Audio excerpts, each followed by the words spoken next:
Is your character not as agile as you would like? Karluk looks at Euphemia and says, I really wish he would have missed, and then just falls over. Is DM's grace in short supply? Oh, and the candles go out Yeah. on the Minotaur's horns. Is compassion not your character's strong suit? Minotaur more like beef or more like cannibalism? So I'm asking for a friend. Is persuasion your dump stat? Be prepared for a caster. Please do not move on their own. There's no caster here. Listen long enough, and you too might learn how to roleplay 8 Charisma.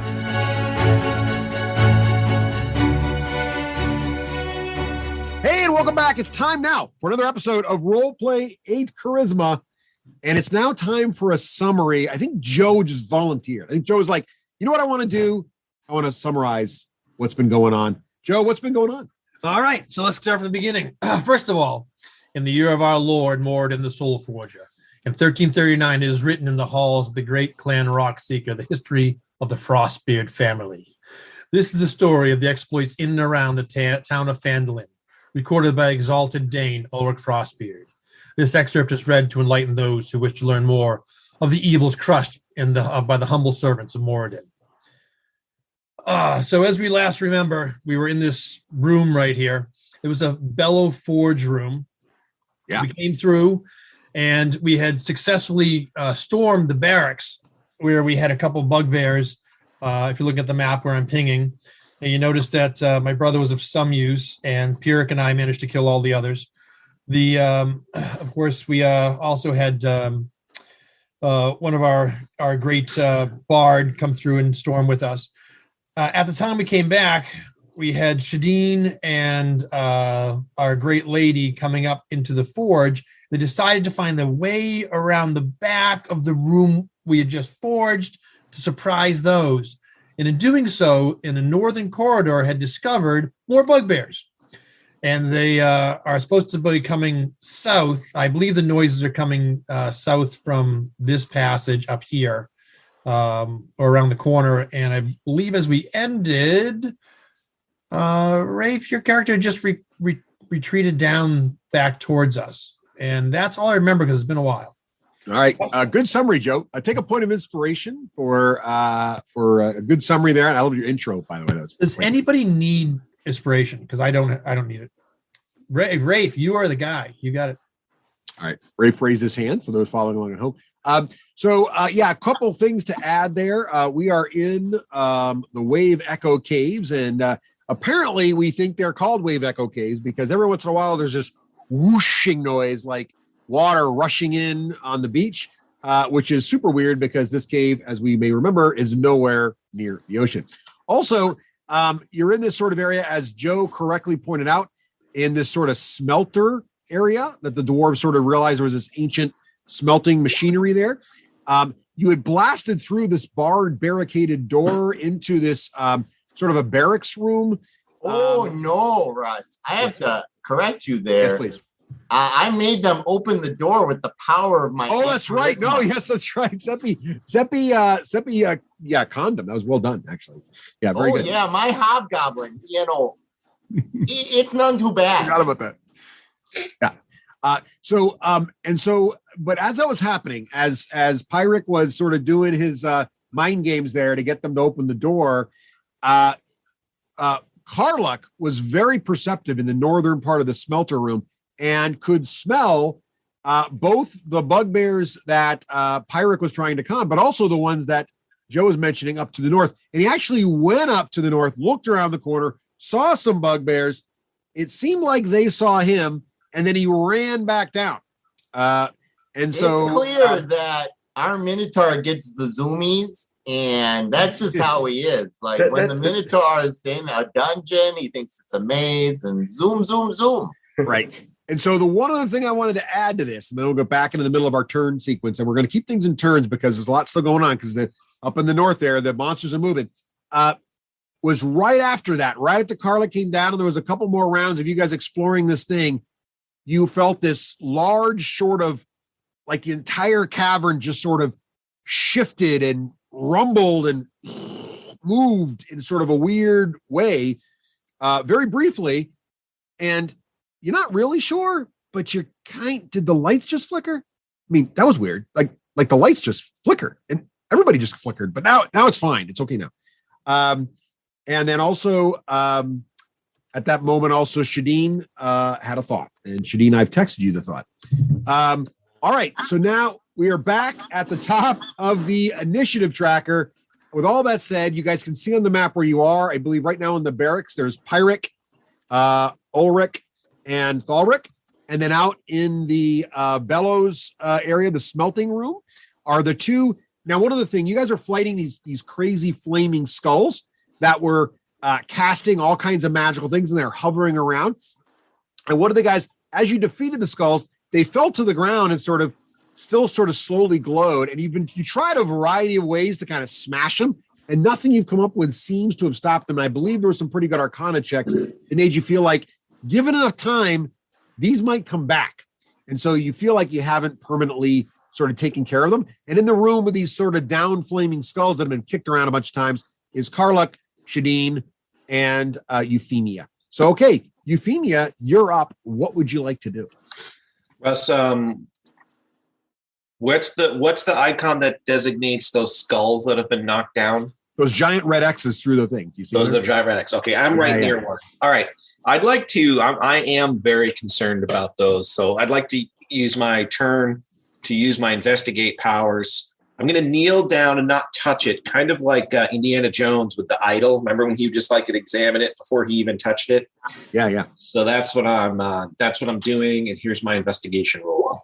I want to see 18. I'm specifically looking to see. I mean, I don't have Arcana. I don't have anything like that, so I'm just trying to discern. Maybe there's runes on it or glyphs or something that I could point out to Pyrrhic to help him identify how these things may reanimate. All right. So, what'd you get for a roll there? 18 total. 18's pretty good. Like, you're not sure you know the answer. And it is sort of not in your wheelhouse, really. But you do notice inside sort of the eyes are very faintly still glowing. And around, like, the skull in very small script are some sort of letters of some kind. Very faint, hard to see, but there's these little letters just sort of going around the whole perimeter of the skull line on the one skull you're looking at. And you, but again, without any of the knowledge of those particular areas where it might be helpful, actually, why don't you go ahead and make you might get lucky, Arcana and Religion check for me, please. Here's Arcana. And here is Religion. Oh yeah, no, you don't. He rolled, for those keeping track at home, he rolled very low on both. I'm good at both of those things. So what I do, Pyrrhic, actually is I'm like, so Pyrrhic, and I'm talking in a very conversational tone. I'm noticing some glyphs, and then I'm like, Pyrrhic, and I look around and realize he's nowhere to be found. So I have a bonus move action. Is it okay if those took my move and my action and then use a bonus move to try to go to the corner to be like, sure, Pyrrhic, you're a fast little halfling. Go ahead. Yeah. All right. So that's what I do. Okay. So now you're trying to get my attention, are you? Yep. Right here. Pyrrhic. I'm going to roll. Okay. 13. Uh-oh. Boy, those look real nifty. Those look real nifty. All right. Excellent. All right. Anything else you want to do there? Well, Pyrrhic, it's not your activation. What just happened there? Hang on to that, Pyrrhic. When your activation comes, it's still going to be your alter ego's turn there. All right. Okay. I got to do some things up off camera here. I'm just going to do a couple things here. That's all moving out. All right. And okay. All right, moving that and moving that. Okay, good. Now it's back to Thrallrix. It's your turn. What are you going to do? I don't remember if this happened last time, but so I'll just do it again. I'm going to sniff around this door real quick that I'm next to and see if there's any strong odor of bugbear or anything like that? Sure, go for it. So I believe you have advantage on smell check. I do have advantage with listening and smelling. So yeah. So that's going to be 24. Yeah, that's good. It's a smell really, really well. It is the smell of giant spider. Oh, yeah. In fact, with a roll like that, with your tracking, it's probably more than one giant spider. You feel like it's so strong in these parts that there's definitely more than one. What's this? What's the ground made out of here? Is it hardstone? Stone, yeah, hard stone. Right. Like well carved, dwarven made stone carved. Can he smell his own giant spider there, Russ? Can he smell the giant spider on himself? So I'm going to use my action to drag this bed across in front of the door. All right, John, draw a little bed there, just so we know it's been drawn. I can't move this icon. What's wrong with your map? It's you know how that works. The beds are drawn into the map, John. I could get a mat. I could get a bed in though. All right. I might have a bed. Let me go. I'll draw a bed in between turns. All right. So then we do that. What else you doing? So then on my movement, I'm going to move though with the rest of my movement. So that took me a couple. What do I got for movement? This guy's got a 50. So I get 8 more squares. 1, 2, 3, 4, 5, 6, 7, 8. Actually, I'll just stay back here in case Pyric wants to move around me. This is my dead dwarf body I'm dragging with me. All right. So that bed should be I can draw a bed in front of the door while you go on to the next person. All right, thank you. All right. Moving on. Thank you, Thoric. Pyric, it's your turn, but we already rolled for your alter ego who's in charge right now. What does your alter ego want you to do? Well, first of all, before I lose control a little bit, I'm going to move my flaming sphere to the center of the room and I'm going to stare at it just for a moment and then I lose control. I was summoned over there by my friend who's looking at something that looks pretty nifty, and I think I want to have a little look-see. All right, so Pyric, go ahead and move yourself into the room there, Pyric, based on your speed. 1, 2, 3, 4, 5, 6. Okay, other Pyric. Do you want to keep on moving or do you want to talk to this person? Do you even know their name? Oh, I don't know that person. That's your favorite. That's our favorite person, Pyric. I know they're my friends. Seppi, do you have 12 people in there? Because I think there's 12 voices in your head, right? I don't know. We don't want to talk about those other 10 now, do we, Pyric? No, we don't. All right, Pyric, let's do this. That's Euphemia, Pyric, number 2. Oh, hi, Euphemia. Did you hear that, Ray? Oh, hi, Euphemia. Pyric. I investigated the skull. There's something inside the eyes that's glowing, and there's some runes. I'm pretty sure you could decipher how these are going to reanimate. It's beyond my expertise. Oh, I think I'm going to take a peek at them and see what's happening there. You want to move Pyric too? Pyric number 2 doesn't sound as Canadian. Oh no. You just wait. Your salty bacon will make anybody feel Canadian there. Pinky britches. All right. Is that enough there, Pyric 2? Pyric is really curious. Oh, is he? Yes. Oh, no, we're not, Pyric 2. Why would we do that? That sounds like bravery. Oh, no. Okay, well, that's why I'm usually in charge. Here we go. All right, so Pyric moves down towards the smelter and away from the flaming skulls. For the record, Pyric 2 moves Pyric around in the smelter. Yes. Pyric 2 needs a firm talking to. All right, yes, so Pyric 2, nice job, Pyric 2. 2.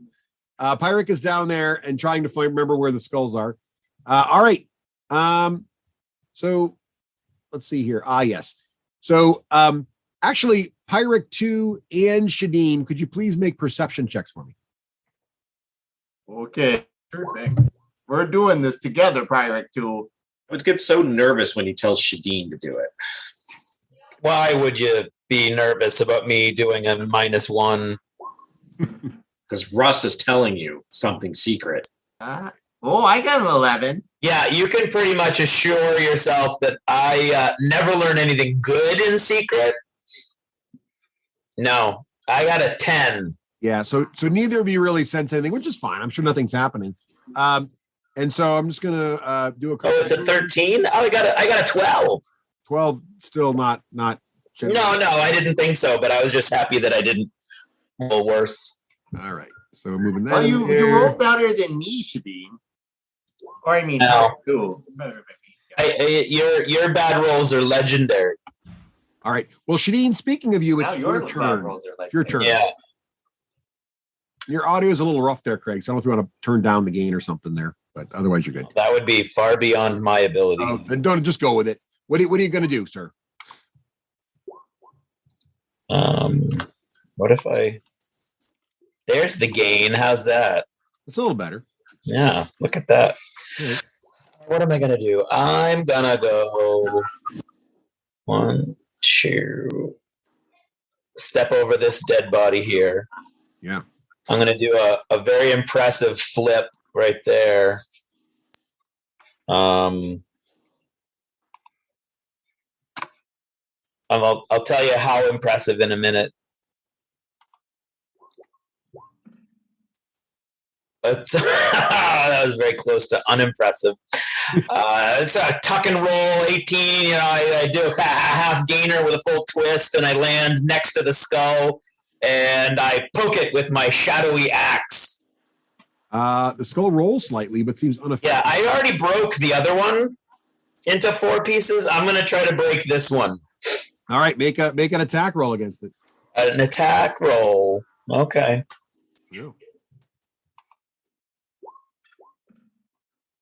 That is a natural 1. So you. It is. Now, I would like to point out, as I said up here in the chat, I was looking at my red card earlier in this session, and it said that you could choose at any time to cause my weapon to go into disrepair and only do half damage till I fixed it. And then when I tried to put the card back, it disappeared. So I don't know what happened to that card, but technically you still have that over me. Well, we'll just do a critical fail here and see what happens in this case. Let's see here. Is that an axe? That's a sword. That is a double-handed axe that is magic and made out of shadow. Okay. So, so this card says voided warranty. Your weapon's damage is reduced by half. But since it's magic. Well, that's the same card I had. Yes. So since it's magical, I'm going to say it's reduced by half until you get a long rest and sort of let the weapon recharge. How's that? Wow.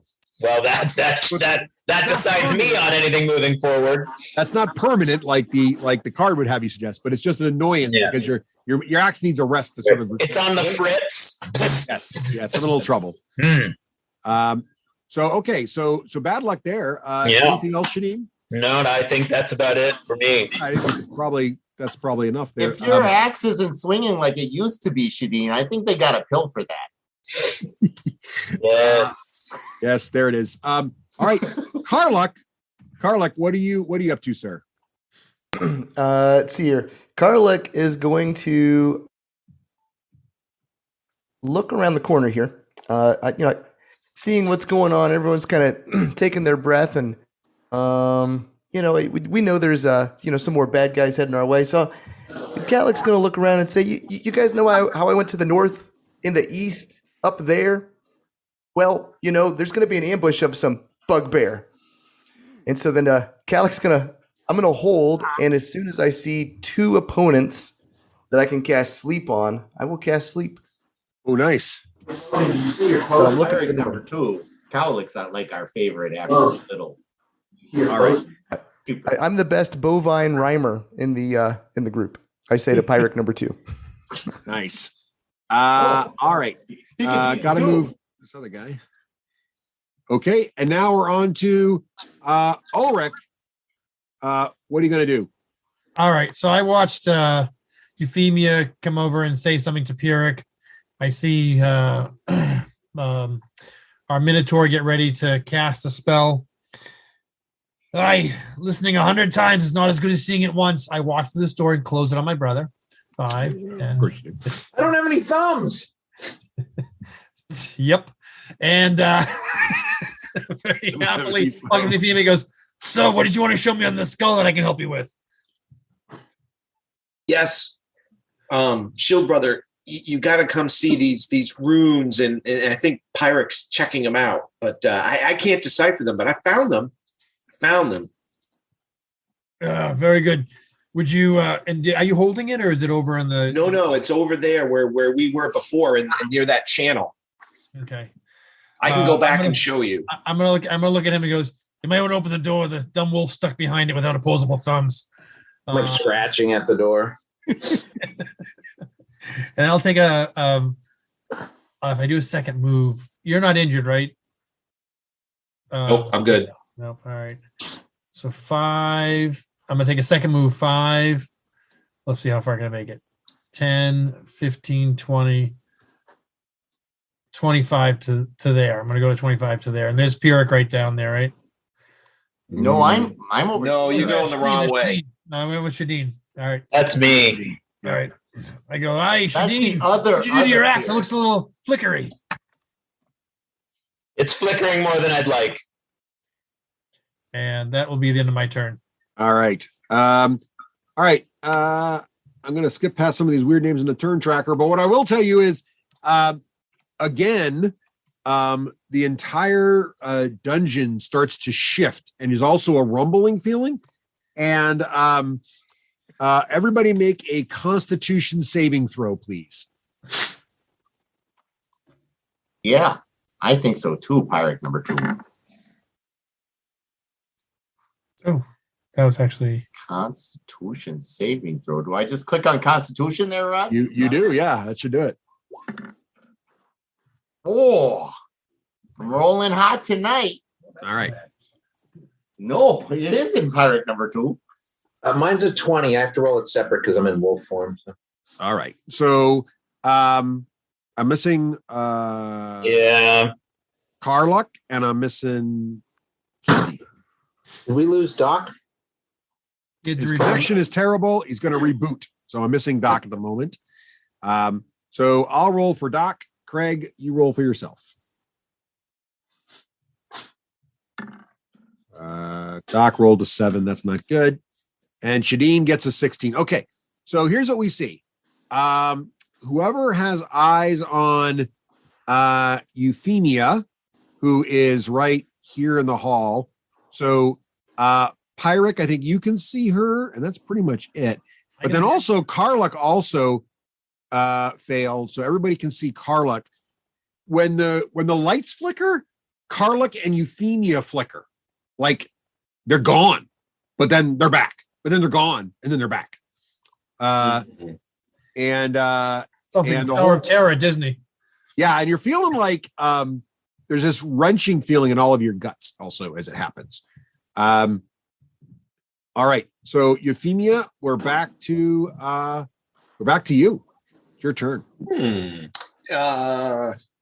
Role playing wise, Russ, am I aware I flickered? Like, am I like or no? I have no idea. It feels weird, like the whole room flickered for you too, and briefly, you're pretty sure you saw stars, like you were like just in a night sky, like a beautiful middle of the country night sky with just perfectly clear stars as far as the eye. Oh no, you're back in this room again. Okay. Yeah. I'm going to same for Doc, but he's not hearing it. I'm going to try to go back there. I'm going to see if I can't make myself see the stars or go back and see that again. I have no idea what to roll that on. Nature? Yeah, that's interesting. Let's see here. What would that be? I'm going to go with just got to let the Minotaur hit you upside the head. You'll see stars. Yeah. Well, Rafe, what are you going to do to try to make yourself go there? Like, I'm going to close my eyes and try to concentrate on what I just saw. And then like I Dream of Jeannie, be like, blink, and try to like blink myself. Kind of like a concentration check. What's a concentration check normally? Wisdom or intelligence? Concentration would be charisma. Constitution. Concentration is Constitution. Constitution. So why don't you make a Constitution check, Rafe? Here we go. 14. You feel like, you could almost go back. Like you're really close, but then like the whole feeling of being near that place is gone now. Okay. All right. Then what I'm going to do now is go back towards. Why is Pyrrhic way over there? Pyrex having a multiple personality All disorder. right, I'm going over by Ulrich. Ulrich, did you do you see the runes that I was pointing to on the skull? And I'm pretty sure I think I can teleport because I teleported for just a half a moment, but I can't get back there. I'm gonna try and put my hand through him. Like, are you real? Like, ooh, Now, Ulrich, you could see him. You had line of sight, so you saw Karlek do it actually. Are you really Euphemia? yeah, I'm here. I'm here. She feels normal. Stay close. Something seems weird with you. Okay. And of course, Karlik. But he's always seemed weird. He isn't as much zoomy today as he was before. All right, Euphemia. Anything else? No, because I figured I'd try to investigate and then I moved. All right. Let's see here. I'm just gonna move some things here off camera. And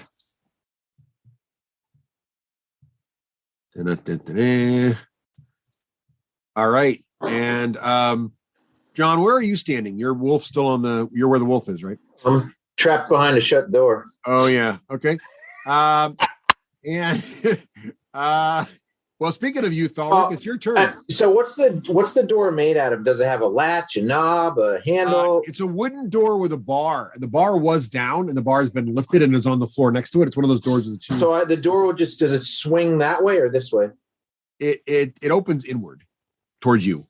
So I can just pull it inward by one of the little things that the bar goes over, right? Yeah, you could try. My cats can do it. I'm sure you can do it, Big Wolf.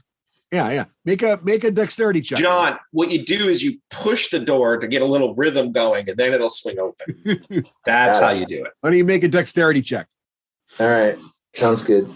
It's not super hard, but it's not trivial because you're a wolf.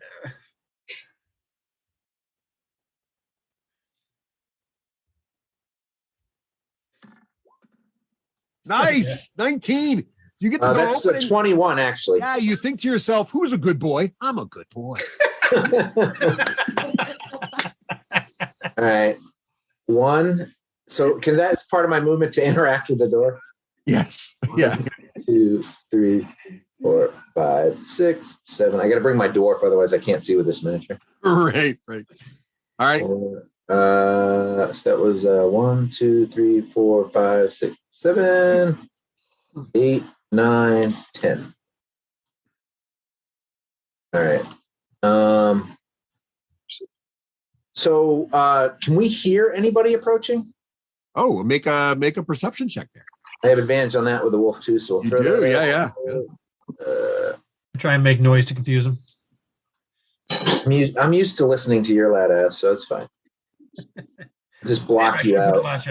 I block you out. So I got a 17. 17, yeah. You feel like listening carefully, despite the fact that the party's all kind of being noisy. You feel like you're hearing from the north footsteps coming down the corridor from the north. Pretty heavy footsteps, like a creature, probably man-sized, but all right. big. I dash up as my action, and I crouch low and growl and point in the direction. Growl lowly though, not like loud. And point in the northerly direction. That's my turn. All right. Excellent. Hyrick, I need you to roll a die and tell me if you get evens or odds. Or odds. We're gonna do this. Okay then. Let's make that happen. Oh, that means alternate reality, alternate personality, Pyrex in charge. What are you doing?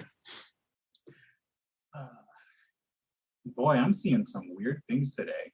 Well, yeah. Like normally we see people come and go, but normally those people don't other people see. But these are like consistent people that we see that are not being able to be seen. Well, I know these are friends, but I don't come out often these days. No, I don't let you out very often. But that's a big doggy. You want to pet the doggy? No, I want to. Somebody told me to look at the skull runes, so I'm going to check those out. Well, you got two. Which one you want to go to? Oh, I want to go to the one that's near our friends or by the big machine. Well, one thing, Seppi, just for clarity, the skull on the right, the one I'm pinging now, it's been broken into 4 parts, and the skull up here is whole still. Okay. All right. That's going to make our choice for us. I'll go up to the whole one. Okay. All right. I'd like to investigate that skull. Yeah, we're going to do the stuff with the stuff. Give me a You don't need an investigation check because Euphemia already told you kind of where to look, but you do need, I need you to give me an Arcana and Religion check, please. Okay, then. We can do that. Let's do that. Are you going to roll there? Oh, that's one. There you go. Hey, that's an 18. That's pretty good.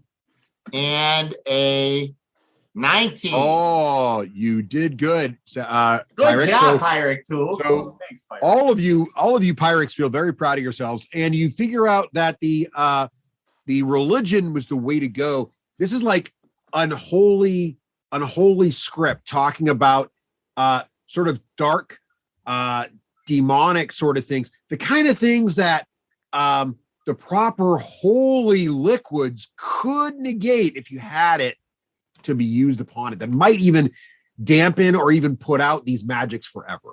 No, I don't like that. That sounds scary. That does sound scary. Normally, we let Pirate 3 handle the unholy stuff. Do we know where he is? All I right. suppose we could take him out. No, maybe you. Oh, do you want to go look for him, or we got, or? Yeah, I'll go take a look. All right, you go find Pirate 3 while I go. Hey, all right then. Ulrich, you got some of that like holy juices? I look at where my brother had urinated on me. He goes, "No, I'm completely out right now. I'm all No, dry." I'm talking about like, Moradin's golden fizzy beverage or whatever you guys do. I can. It would take me a day, but I can get some. But I don't carry it with me normally. Well, all right. I don't have any of that. Let me check my inventory and see if I've got any holy fizzy drinks.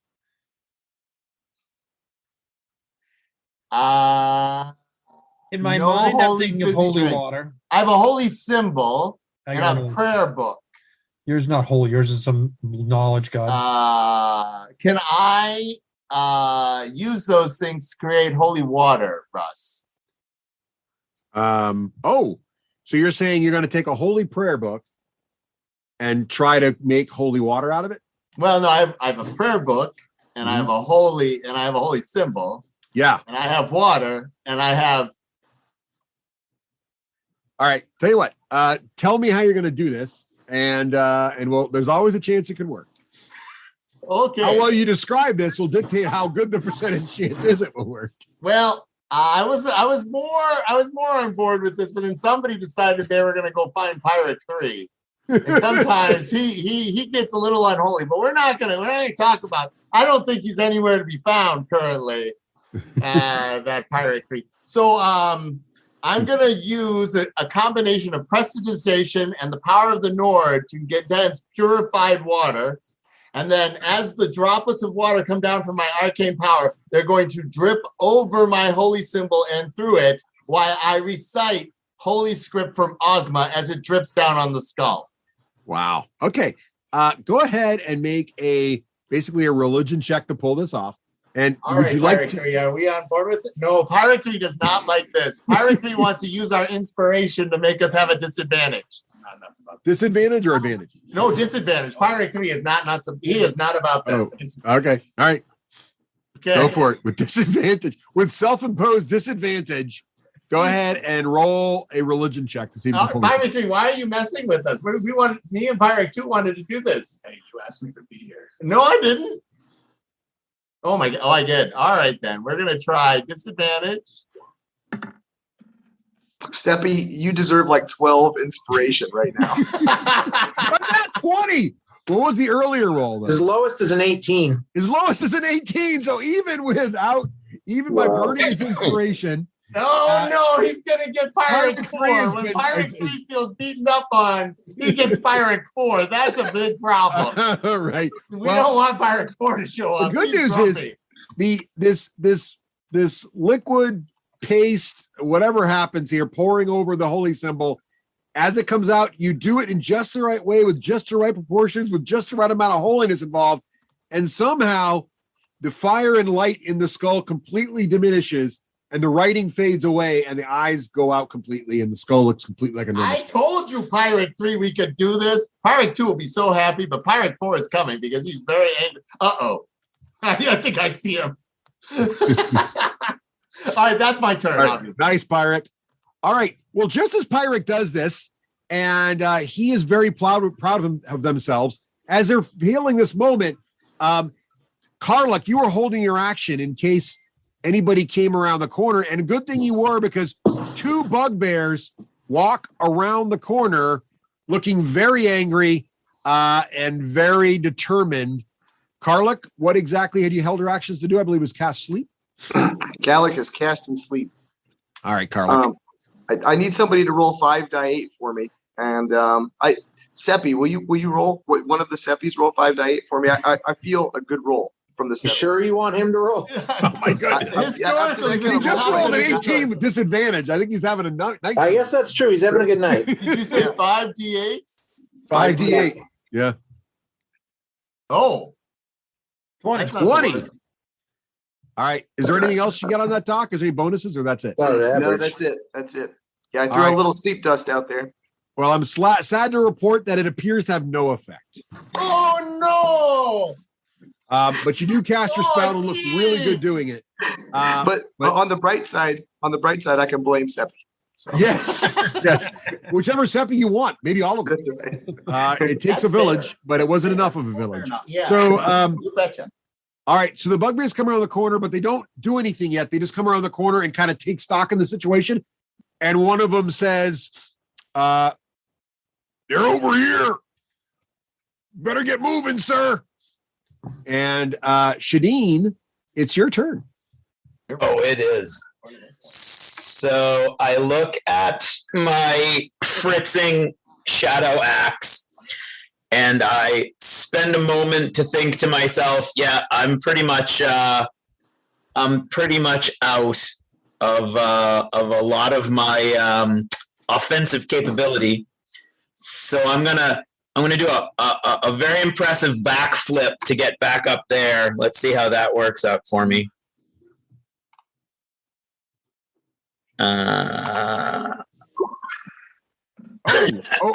No, Probably trip and fall on my back. yeah, you did not make it up. You actually end up back at the bottom of the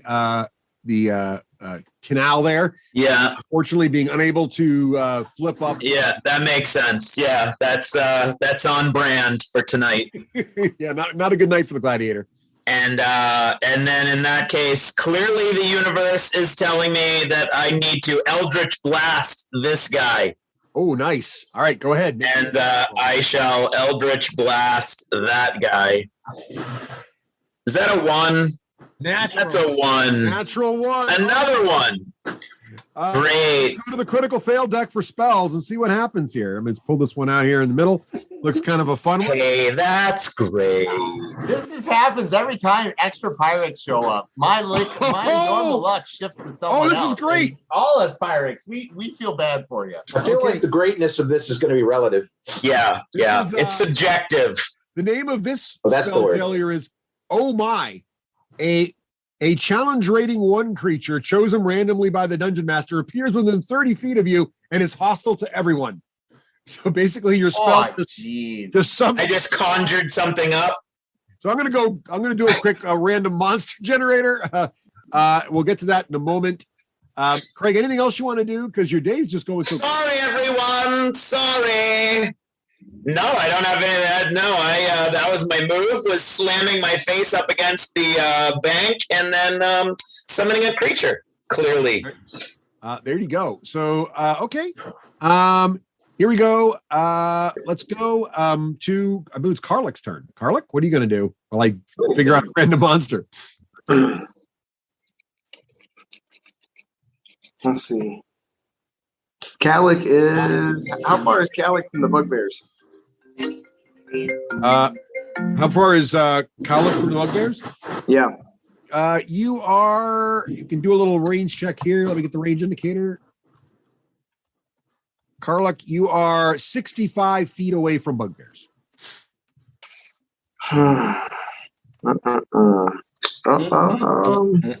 Craig, can you roll a D8 for me as a scatter die?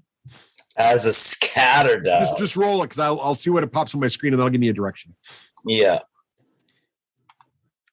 That would be one of these. Oh, right behind me. All right, good. It's 30 feet.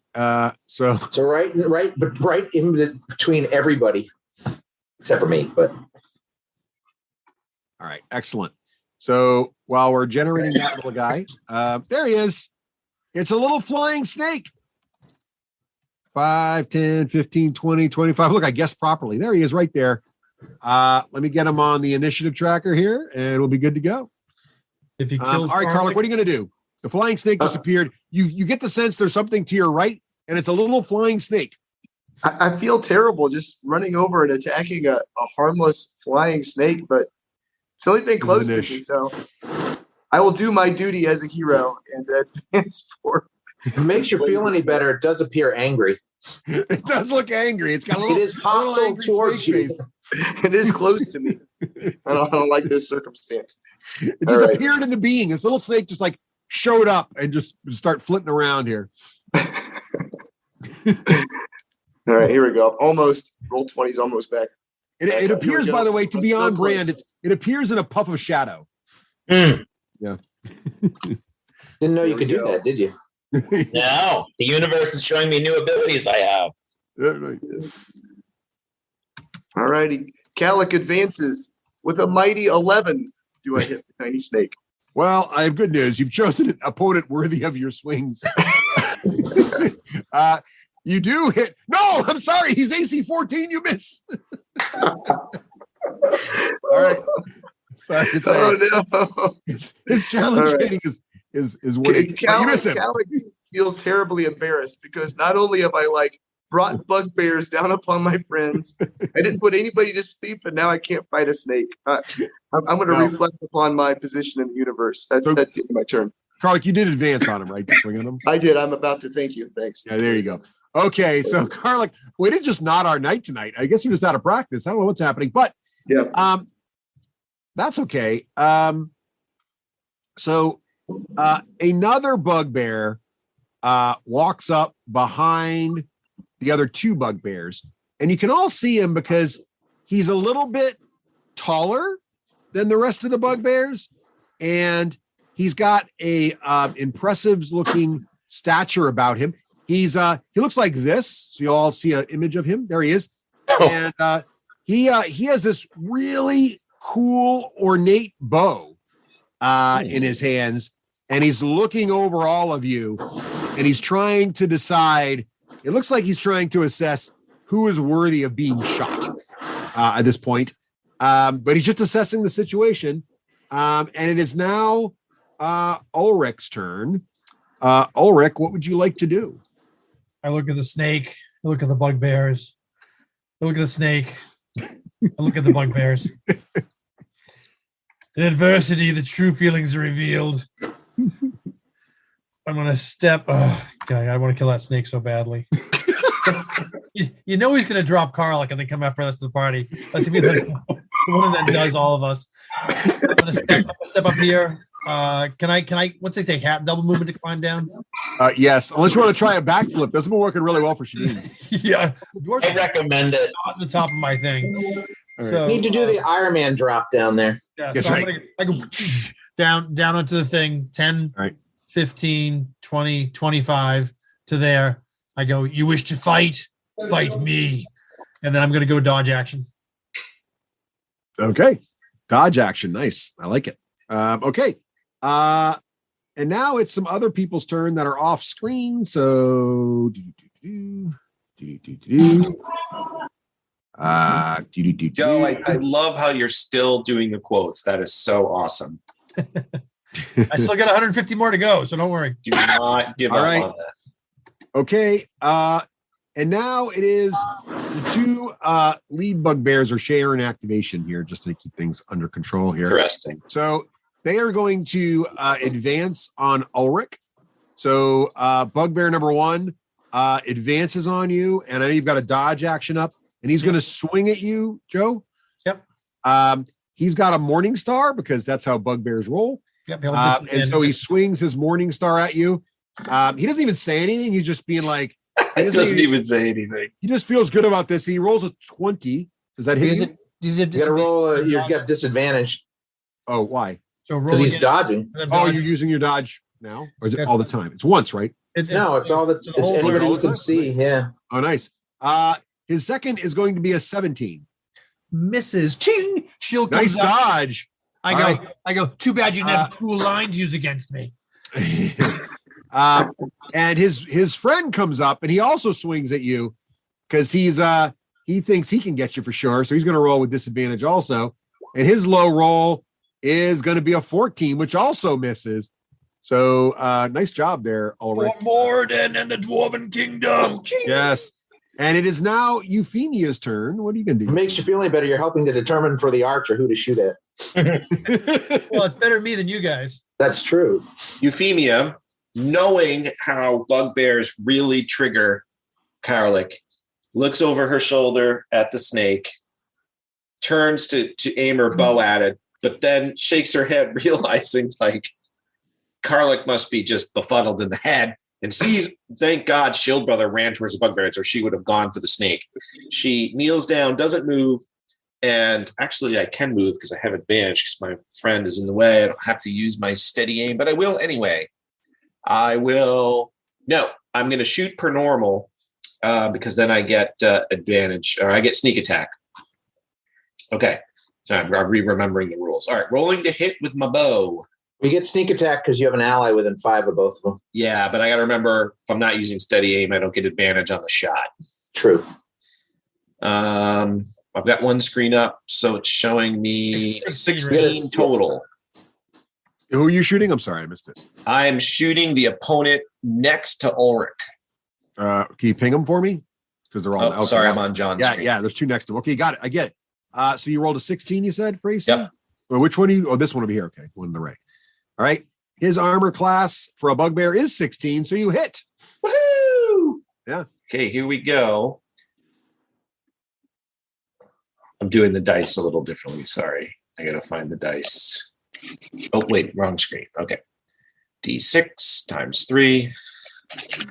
And I re-roll any ones. 17 points of damage total. Wow, nice hit. Yeah, he feels that. He's bloodied, but still up. Sleep him now, Doc. All right. Yeah, now he's sleepable. All right, nice hit, Euphemia. Anything else?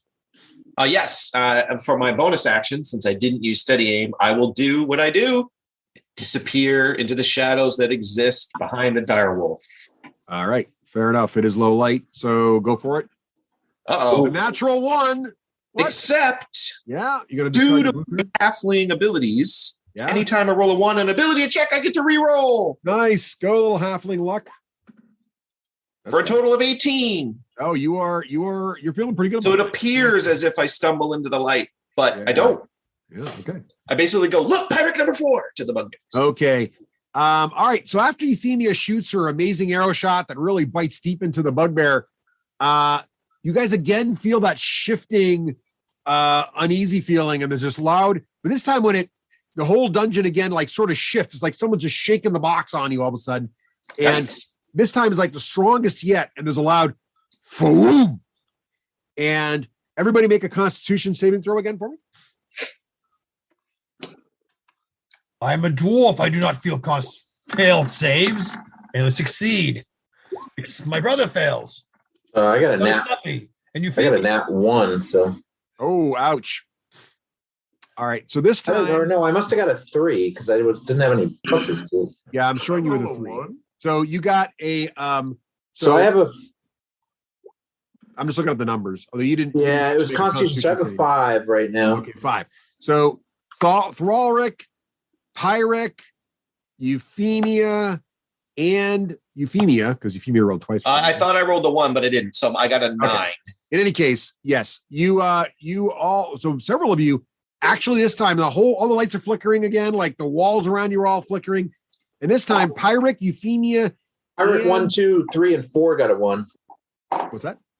Pyric 1, 2, 3, and 4 got a 1. Yes, all Pyrics. You all, those 3 of you disappear briefly and then reappear. And again, when the 3 of you disappear, you feel like you're seeing just a night full of stars, like a beautiful country evening with no light pollution, just beautiful, full of countless stars. And then you're suddenly back in the dungeon.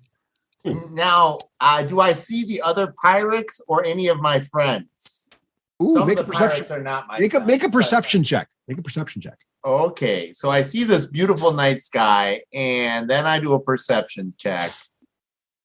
Did you see anything, pirate? I was just busy looking at the sky. Oh, that's you. Uh-oh. That's pretty good. You got 21? 21.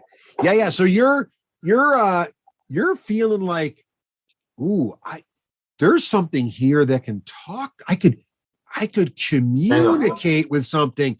It might be the other pirates, or it might be something else. But suddenly you're back. Did you leave Pirate 4 there?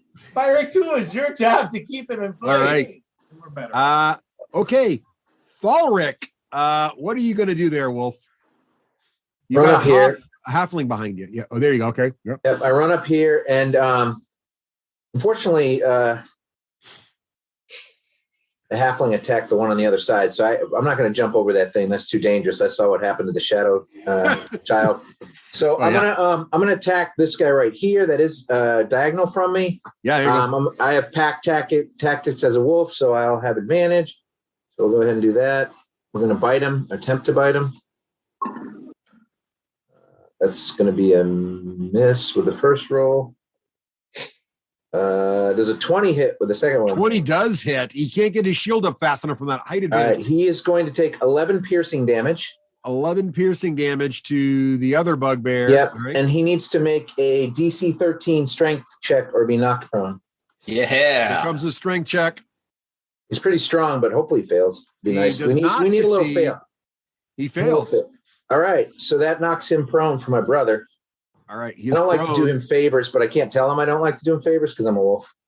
I look around. If nobody's looking that can see me, I wink at my brother. A little prone icon there, like he got shot with arrows, but he's prone. Nice. So as part of my move action, I urinate on my brother down in the thing. Okay.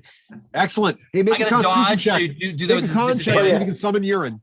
And we're going to go on to Pyric. I need you to roll if you get evens or odds, please, sir. I was ready. Where are you?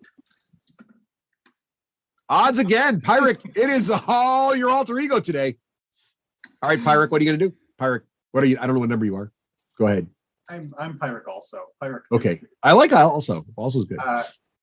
Well, I know I've seen these bugbears before, and it wasn't a good time.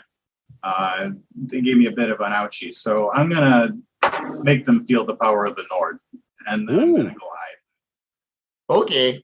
All right. We're making it where some of the Who's getting Norded? That's the question. Yeah, you want the one that's bloodied or the one that's urinated on there, Pirate? Well, the one that's prone would have disadvantage. I'd shoot the bloody. Oh yeah, guy. because he's far range attacks aren't good against. Okay, him. then we're doing it. So you're shooting the bloodied one, right? Yeah, that's what he said. Yep. All right. You betcha. Yep. We're What's- doing it. We're doing it. What We're spell doing are it. you doing there, Pyric? They're gonna feel the power of the Nord. Ooh, excellent. Okay. That's an 18. Oh wow. That You is did going that. to hit easily. Oh, yeah. Roll damage. That's a D8. They're never gonna forget. Oh, he might forget it. He rolled a 1. I don't think he noticed it to forget it. He looks a little frosted by that attack. See what I did there? But otherwise, he's fine. Just a little. Well, your aim was great there, Pirate. Hit him dead on. Yeah, but a little more woof there, buddy. Right in the noggin. Oh, you- This ray of frost Yeah. comes out. Right in one the noggin. snowflake comes down and gets him in the eye. Ah! It's a little- Oh, woofda. All right. Let's try to be more helpful there to our friends. We like some of these people. Okay. I'd like to move to the west and get out of the line of the sight of the bow one. Yeah, the bull one. We don't want another ouchie. All right. Go ahead and We're move gonna yourself go- wherever you're going to go.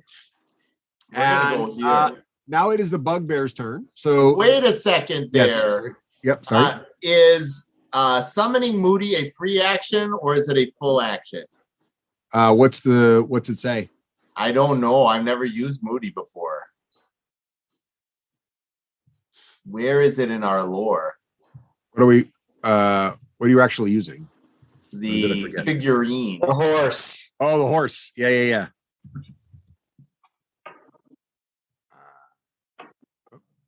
I thought. Oh, did you have time to bind with that horse when he gave it back to you? Oh yeah. They did? Okay. Did. You don't think these alignment shifts happen on their own, buddies? No. You have to use an action. Okay. Um, Pilot 2 is hey, terrified Russ, of Moody anyway. Russ, I know you were just maybe splitting the bugbears, but this bugbear is going to go twice before Thrall's gone. Which Darn one? it. This next one on the initial chart. These two bugbears are together. Right? Yeah, but this. That's right, because Ulrich didn't knock him down. No, well, Ulrich came up, then the bugbear came to him, then I knocked him over, so Ulrich should go before he can get up. Yeah, how did that happen? You moved I don't know. both bugbears at the same Well, time. You moved them You have both. them on the chart twice.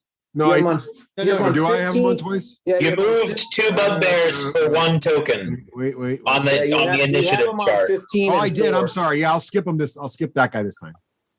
Just keep them both on 4, then you're I'll skip fine. them. I'll fix them when I go back to running Euphemia again. Yeah, good catch. All right. So you done there, Euphemia and Pirate? Just didn't want him to lose advantage of my cool That's a good tactical point. maneuver. So now it's Shadeen's turn, actually. Shadeen, what are you going to do? Well, I'm going to stand up gently. Yeah. Gently. And I'm going to use half my movement to gingerly climb up over here.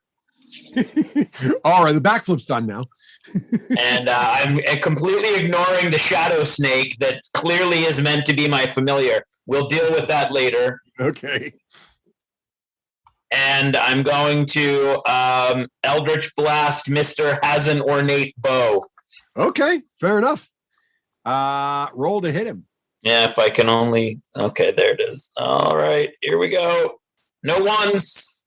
No whammies. How about a 21? A 21 will find its mark. Well, that's good. And then it will be this plus 4, I think. Yep. 12. 12 damage. Ouch. Well, you get his attention. So your Eldritch Blast strikes true. His shoulder rips back, and he looks right at you and glares. Yeah, but I still have some movement left. Yeah, what are you going to do? So it was a 1, 2, 3, 4, 5. Well, look at you hiding in the pocket. I like Yeah. it. All right. Well played, sir. Hiding all in right. the pocket. So Shadeen hides around a corner there, blocking line of sight from the. Yeah, well, my axe is on the fritz, and apparently my dice love 1s tonight. So Well, okay. Well, moving on. It is this flying snake's turn, which we'll all thank Shadeen for. The flying snake will now attack the closest target it has, which is in fact the Minotaur, Karluk. So Karluk, be gentle. Be gentle with Padrig. I'm going to tame him later. this little guy, his challenge rating is like an 8, but his melee attack is +6. It's ridiculous. So here it comes. He's rolling to hit. He rolls a natural 10 +6 is 16. Does that hit you, Karluk? So I have an 18, so I barely dodge, but I try my best to look like it wasn't as hard as it was to not get bit by the snake. All right. Well, his make a deception check. So he believes you. Meanwhile, the snake has flyby, which means he doesn't provoke attacks of opportunity when it flies out of an enemy's reach. So it quickly zips over here and flies over here to be out of reach. So he's getting sneaky. Oh my gosh. And now it is your turn, Karluk. The snake just like took a nip at you and flew away across the room. Have no fear, my friends. Lord Calic is holding our rear. And I sort of shake my sword at the snake as it flies away. In fear of my combat capabilities, I'm sure. Yeah. All right, so Calic's going to advance to the north here. 1, 2, 3. He's leaving little shadowy trails whenever he moves, too. He's definitely a creature of shadow and malfunctioning magic. Is that Archer has the ornate bow? Yeah, okay. Yeah. Okay, let's see. He's probably got 40 hit points. I'm just gonna make another. I'm gonna do another move here. 1, 2, 3, 4, 5, 6. Move to that position there. All right, Calic feels good. Nice. That's a good move. Tactical positioning. All right, Done. it's the bugbear with your innate bow's turn. and he assesses the situation. He decides that a little bit of discretion is the better part of valor, so he's not going to advance in there to get any odd shots on Shadeen. He's a little worried about apparently Ulrich, so he looks right at you, Ulrich, over his downed compatriot. He looks you dead in the eyes as he brings his bow up, and he knocks an arrow, and he whispers something. Make a perception check, Ulrich. Perception. And Karlach, you make one too, because you might hear what he says. Mm-mm. Danger. Oh, a 19. I'm the most perceptive dwarf known. Except for Doc. 23. All right. So both of you are close enough. And John, you as a wolf might hear this too. So why don't you make one as well with advantage because you're a wolf? And Shadeen, I'll let you too. You're close enough, even though you're around the corner. Why don't you make one too? Who was that? Me? 25. Yeah. He's getting better. Yeah, everybody's doing well. Craig, what'd you get? Oh, you wait. One of my ears is gonna fall off. At this rate. I'm gonna bet less than 10. Yeah! Oh my gosh. That's 3 ones. I feel like there needs to be a maximum card limit. Yeah, I'm not going to give him any more just out of DM's pity or grace. But you get this, it must be all this shifting because your ears start ringing. You're just like, what the? And you just everybody else hears the following.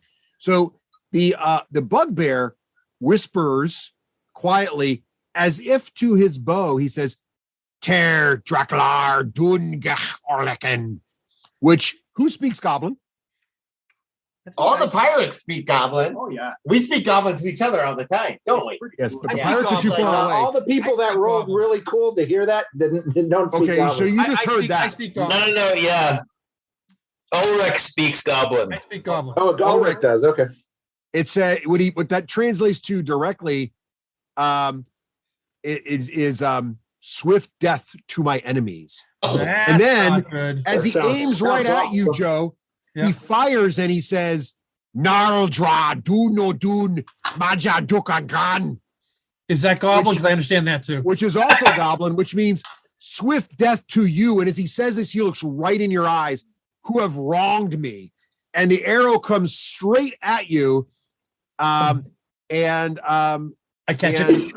You haven't done anything except for defend yourself. I'm not sure how you wronged him, but that's cool. It's not sing because he has an answer. He sings odor. against the song. The answer is odor. So, Ulrich, are you still dodging, right? Yes, I am. Take disadvantage, Captain. His attack roll has advantage for some reason. So it's going to be straight up. So here comes a straight up roll,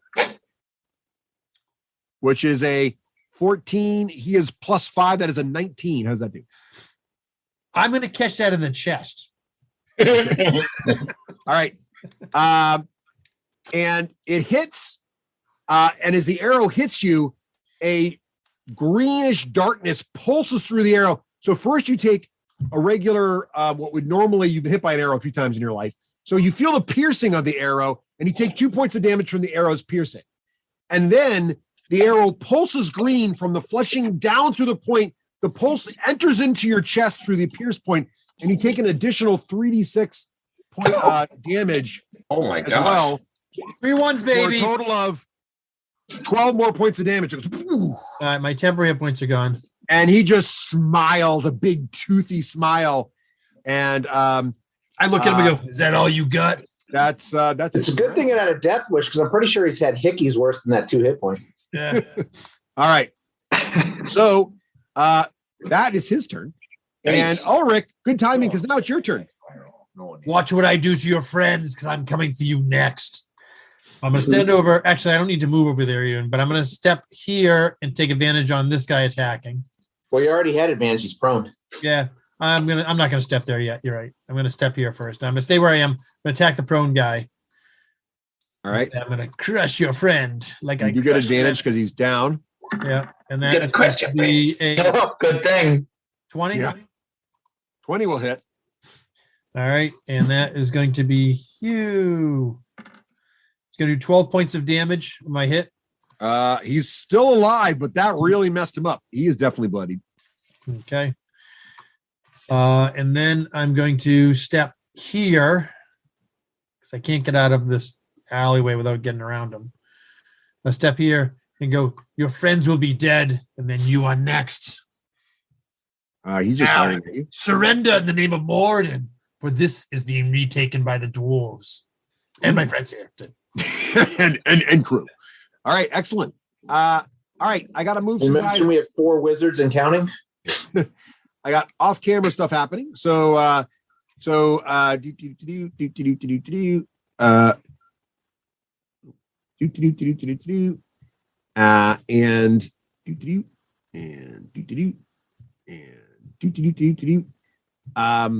It's a lot of doing. Yeah, So that's why the initiative track is too long to fit on the screen. and then there's a quick strength check being made off screen. How did that do? 3. Oh, okay. There's a lot of grunting that no one hears. Okay, moving on. It is now the bugbear's real turn. Jeez, that is a long minute. This guy will stand up and attack you, Joe. Yep, straight up now.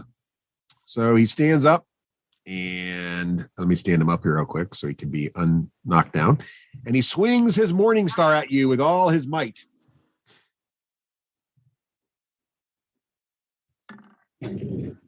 Oh, And he gets a nat 20. What? That might hurt. That'd be a critical hit for the monsters. Let's go to the deck for that. Now, bugbears are kind of cool. They have the brute rule, which means they throw an extra die anyway for their weapons. And then with a Morning Star, he gets kneecapped. So double damage, and you have disadvantage on skill checks that rely on your legs until you finish a short rest, Joe. I can study stumpy little legs. That's okay. So yeah, so you've been kneecapped here. So he's going to do double damage. So he does normally 2d8 plus 2, but it's 3d8 because of the bugbear brute rule. So it's 3d8 plus 2. Not gonna be good. And then I get to double it. So it is going to be 18, and then doubled is 36. They do that right? 36. Yeah, 36 points of damage. 36, Joe. That hurt. You don't roll 6 dice, just double the dice? Not with the card. Yeah, the No. card. Okay, so 36? Yeah, 36. I'm going to be bloodied. And you're kneecapped. So I'm going to make a note of that. You The are. kneecapped is not my biggest concern. The bloodied is. Yeah, all right. So you guys definitely need a rest. I'm not going to lie. All right. And okay. So he had a good turn. His fellow bugbear also swings at you there, kneecapped one. He rolls to hit. Does he get a nat 20 also? What? No, he did My not. gosh. Where'd the die go? It was a nat 20. It He was a did nat get a 20. nat 20. Holy crap. All right. I got to go back to the card deck here. Sure picked let's the see. wrong term, not to dodge. Ouch. Yeah. just dropped- Okay. Just So it's drop me. down for the Just- count. Just Make a drop me. Constitution saving throw, Joe. You're going to take normal damage. That's the good news. Yeah. But make a Constitution saving throw or be knocked unconscious. I'm unconscious. Look at that. Oh, so no. Ulrich is unconscious, and you'll take normal damage, which for bugbears is I'm Might be- unconscious anyway because He might be down anyway from that. So 3d8 plus 2, because that's just how they roll. So I'll take 7.2. You roll badly. 9 points of damage. I'm down. Okay. Ulrich is down. Holy crap. All right. Okay. So that was unexpected, but there you go. The bugbear's having a day. All right. And moving on to where's my initiative tracker? By the way, that's what happens if you talk smack, boys and girls, before you win. That's right. All right. Yeah, the guy with the bow is really smiling. Okay. And it is now Euphemia's turn. Euphemia sees Shield Brother fall, and her eyes just go as big as the moon. And she assesses the situation, and she's really torn. She really wants to get back to the one that Ulrich, but she sees Thralric there and Cowlick and Shadeen in the corner. So she then gazes up and views the bowmaster, and not to be outbowed with that bow, she's going to shoot at him. Hey. And I'm going to use inspiration. Okay.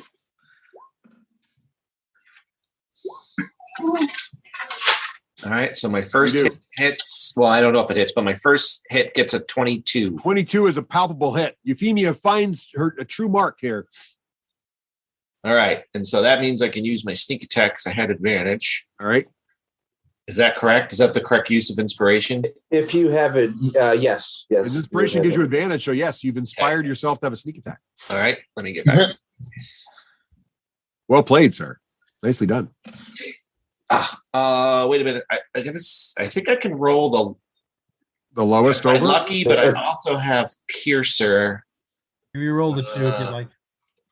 I can reroll one of the attack damage die, but I have to do that. Okay, I want to reroll that 2. And so you got a 3, and 2, a 2. So 6 plus 2 is 8, plus 4 is 12. So 12 points of damage. Oh, yep. And He is then not bloody yet, but that hurt. Then back into stealth. All right. 21. A nice palpable. You were gone again. He doesn't know where that arrow came from. Okay. So this time around, there's no more vibration, no more shaking. There's no more loud noises, but well, there it is. Okay. But everybody make a nature check. I'm not going to bother us. Except for Joe. If you're a dwarf, take advantage on the nature check. Greg, roll the 1. Hey, what is happening tonight? Oh my goodness! I can't give you any cards. I can't bring myself to do it to you. I got a 17 on my second roll for advantage. According to this, it had to be a 2 because I'm at a -1. All right, excellent. All right, so the actual die roll was a 2.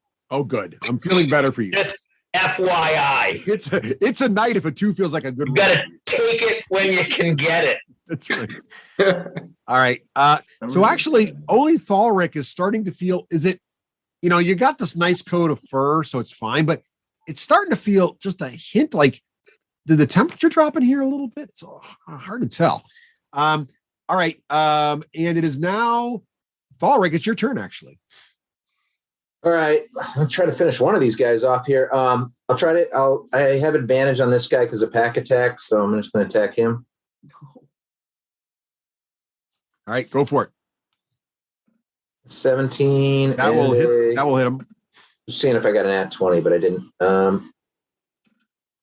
So he's going to take 7 piercing damage. Oh yeah, you take his throat out, and he just dies. And then I will. I'm going to move half movement to just drop down here, and set up the flank for Karluk here.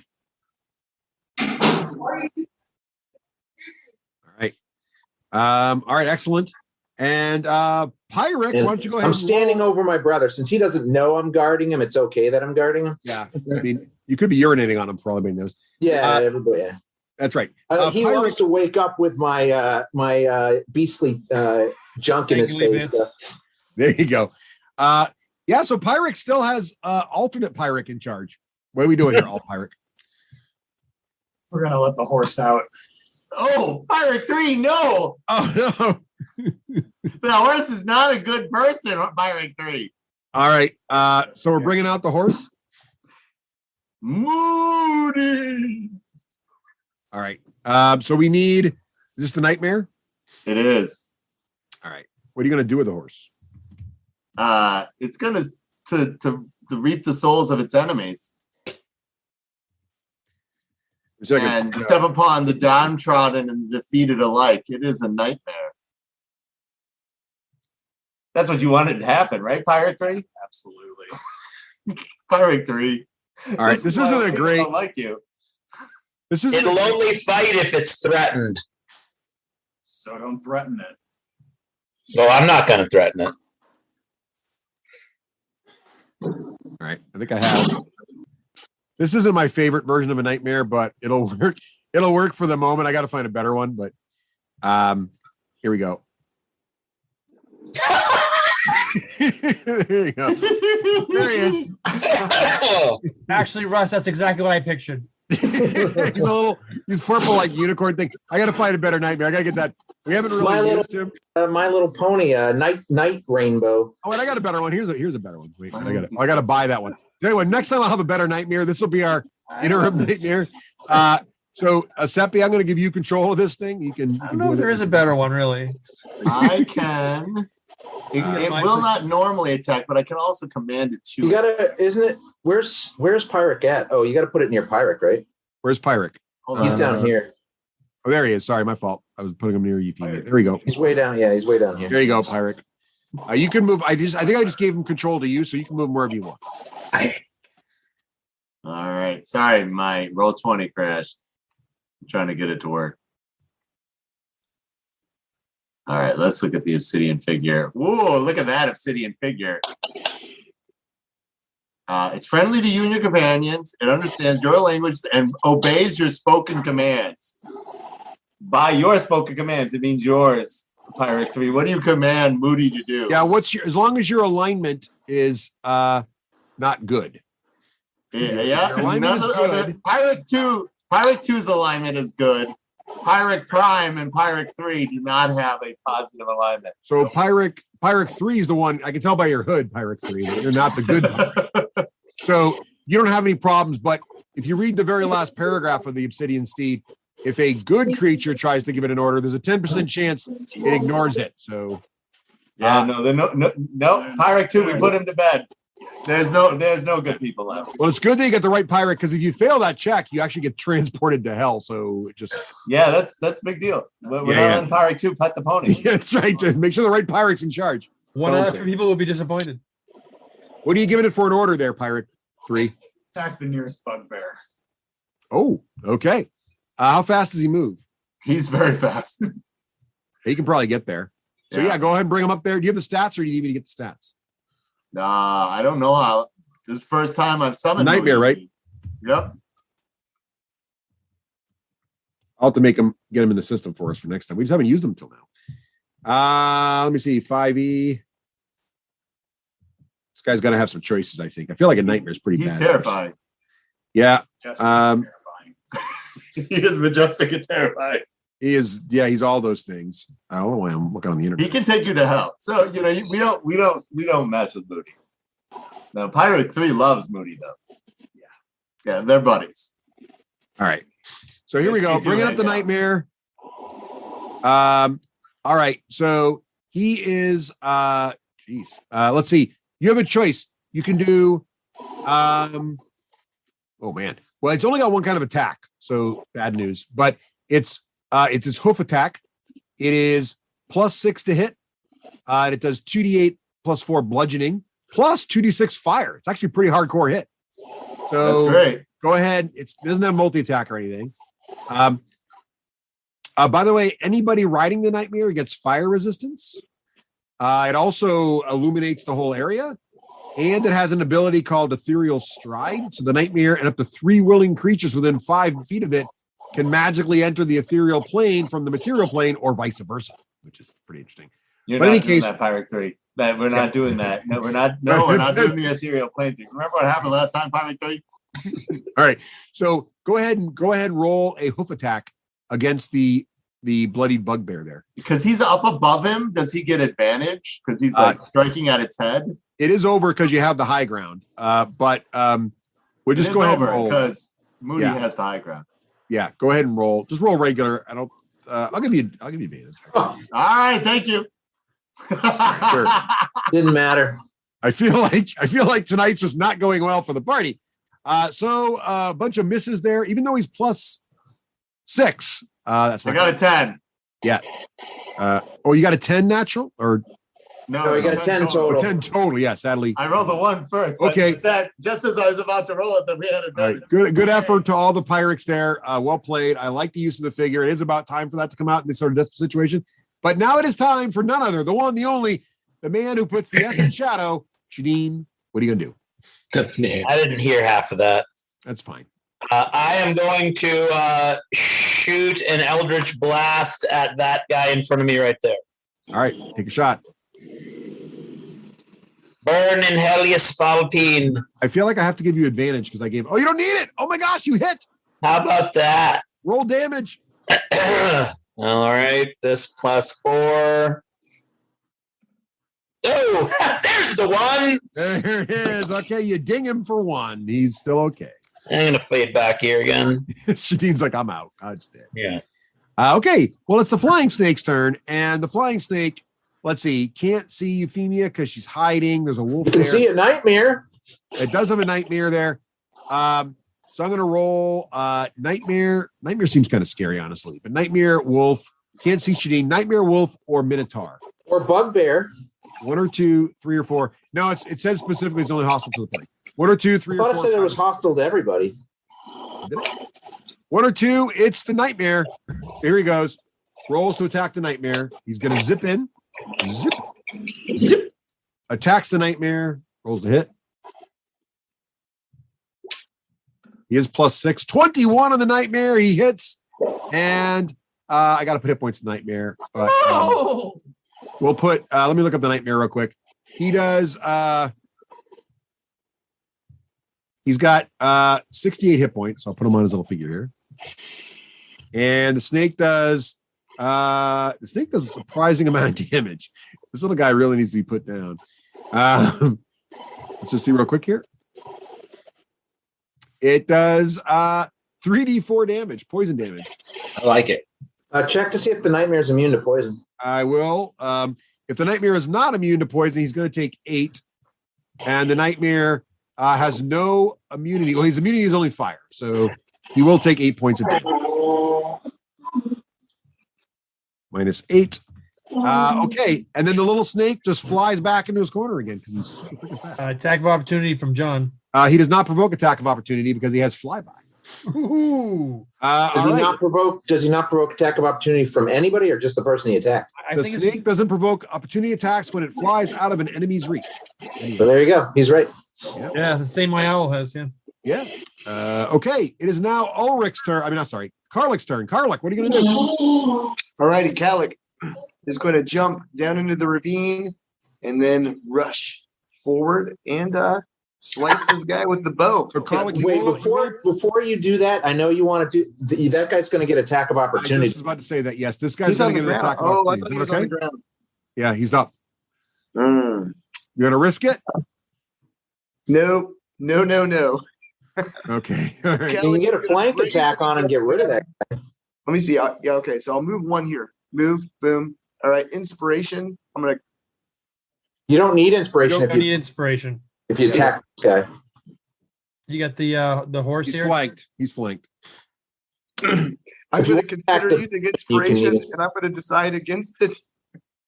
And then I'm going to attack. All right. Roll to hit with advantage, sir. Yes, will do.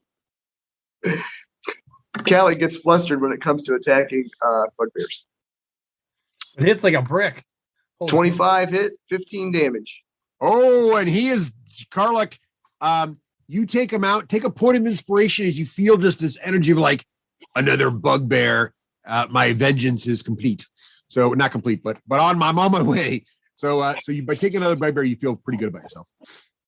Everyone can feel the righteousness from Kalik, and who needs inspiration? Anybody? Moody. Only Yeah, take a right. point back from I it. feel like it would be a waste for me. And then I'm going to advance into a melee There you range go. with the bow Oh, guy. Doc, do you have any movement left? I have one more movement. Can you slide over here so I can get in? Yep. so Doc, I have to am, give you some. I that have to works give you some too. There we go. description. Yep. So Doc, as you come around the corner there, you see this. You're up on a ridge. Oh, you may not want to go there if you see something there. The canal opens up onto a ridge, and down in this ravine, there is a what looks like a former riverbed sort of situation, and I'll describe it to you here in a moment. So, a wide rift fills the cavern in front of you. A stream is pouring through the cavern. I don't know if you can see it from where you are, but there's a little stream going through there, out towards the north, and several ropes are coming down the ravine. You also see this crew of 3, because the light from your thing is just barely illuminating it. 3 giant spiders down there, and they're not looking at you, although they're starting to notice your light. They're looking more to the north. All right. And Karlik, are you happy with your final spot after I described that to you? I don't know if happy is the exact term Calic would use, but I'm going to remain in this position. And once I'm unconscious, I might just stay right here for a little while. All right. The bugbear, it's his turn now. The archer there, and his bow actually, the bugbear is still looking at the fallen Ulrich, and his bow. You hear a whisper of something in Goblin, Karlik, but you don't speak Goblin, do you? Do not. So, John, do you speak Goblin? Nope. Nope. So you guys, even if you hear it, you wouldn't understand it. The only one that speaks is Pyric. I think he's too far away. Pyric's too far away, and the dwarf. I'm going to try to remember. And Ulrich, but he's unconscious. Later. All right, make a wisdom check to see if you can remember it. Okay, we'll do it if you remember later. Don't do it now, or you can do it now if you want. Well, yeah, just forget. Okay, those look familiar. We'll just like okay. So moving on, the bugbear realizing you're on him, and he's looking at you. You're all bloodied and beat up. He doesn't assess you as being a particularly tough situation, so he takes out his Morning Star, and you immediately realize as he takes his Morning Star out that this guy is handling that Morning Star with a level of skill that is beyond those of a normal bugbear that you've fought in the past. And this guy's going to swing twice. 5 times. Twice. So here comes the first attack, and he is going to get the dice are rolling. It's thinking about it. By the way, Russ, I got a 19 for my wisdom check, so I get to remember it. All right, good. Okay. So the bugbear's first swing is going to be +5, so he's going to get an 18. Is that enough to hit? That's a hit. Another party member down. All right. So I'm sad to say it is, again, normally it's 2d8 +3, but again, bugbears are all brutes, meaning they get an extra melee die of damage. So he's going to roll 3d8 +3. You roll 3 ones, you're up. 8 +3. So it's going to get 11 points of damage on you, Karlik. Calic does one little spin around and then to the ground. Taken out by a bugbear. Okay. Karlik is down. Didn't you have a healing word, Karlik? No. Oh. All right. I replaced that spell. I shouldn't have. That's bad. Yep. Ulrich, I need a death save from you, sir. Oh, I can do that. Oh, no. I made one. Give Yeah, that yourself a works. little check on the character You sheet. can't kill a dwarf easily, but you can kill him, just not easily. Nice. Okay. Is that one of your quotes, Joe? I just made that up myself, and yes, you contribute that. You to add that. That wasn't on a bill. That wasn't on a billboard No, that's right. somewhere in Alabama. Call me Alabama. I know that Craig can't hear his volume, but when he speaks, it sounds like the voice of God. I know. It's like Craig is like talking into his mic like a right on it. What? I thought I fixed that. No. Sort of, kind of. I can. Craig? What about that? Not really. No, I not think you really. might be using a different mic than you think you're using. I think the computer's trying to use this mic or something weird. I unplugged all the other mics, so there's only one mic it could be using. All right. Well, anyway, moving right along. So that is that, and you actually start to hear a loud creak coming down the corridor where Karlik just fell. Oh no! You're hearing this creaking noise coming from there, and it sounds a little bit like the shifting of a bolt and like a massive doors being opened. And there's a cold gust of wind that starts to come down the corridor from where the archer and Karlik's fallen form are standing. All right, it is Euphemia's turn. All right.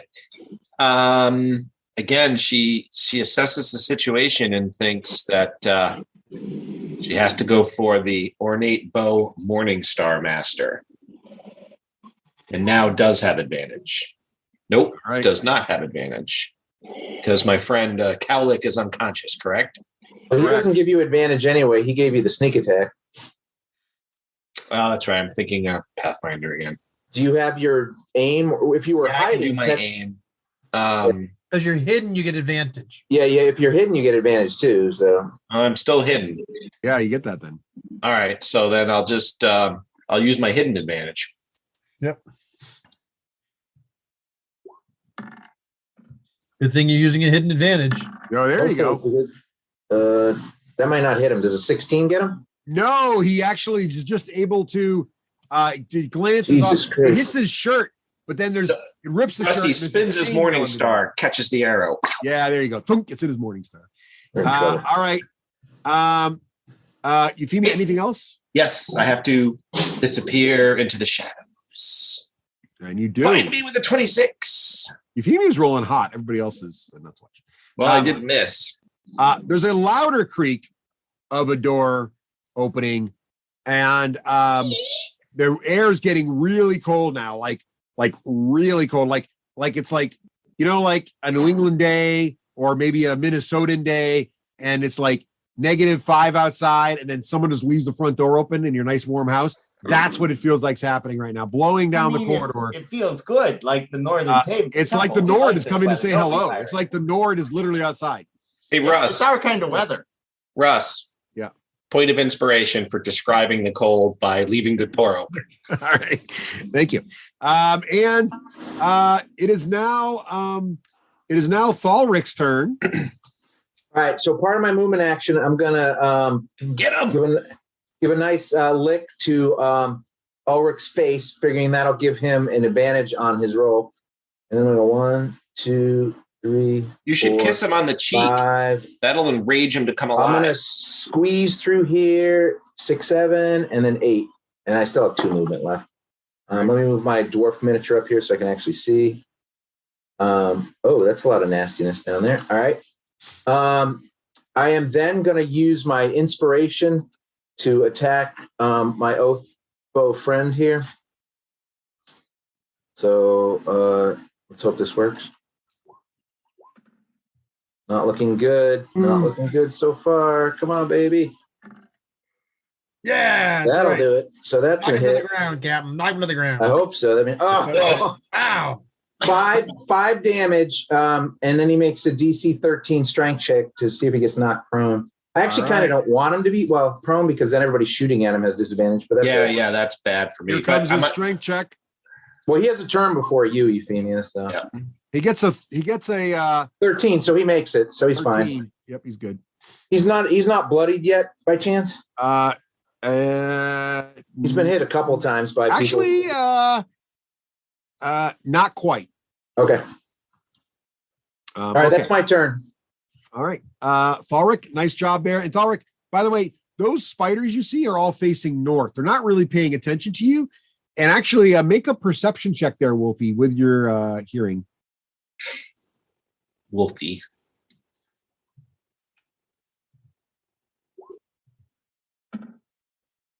Nineteen's my high. All right. 19. Yeah. That's really good. So you hear some language, and do you speak? I can tell you. Let me tell you what I speak. Yeah, why don't you do that? I speak Common, Druidic, Dwarvish, and Orc. Yeah. So you hear something in a language you do not understand, but the spiders seem to respond to it and start to lurch forward towards the north. Like they're not really paying attention to you. The Nord. All right. And it is Pyrrhic's turn. Pyrrhic, go ahead and roll and see who's in charge. Doing it.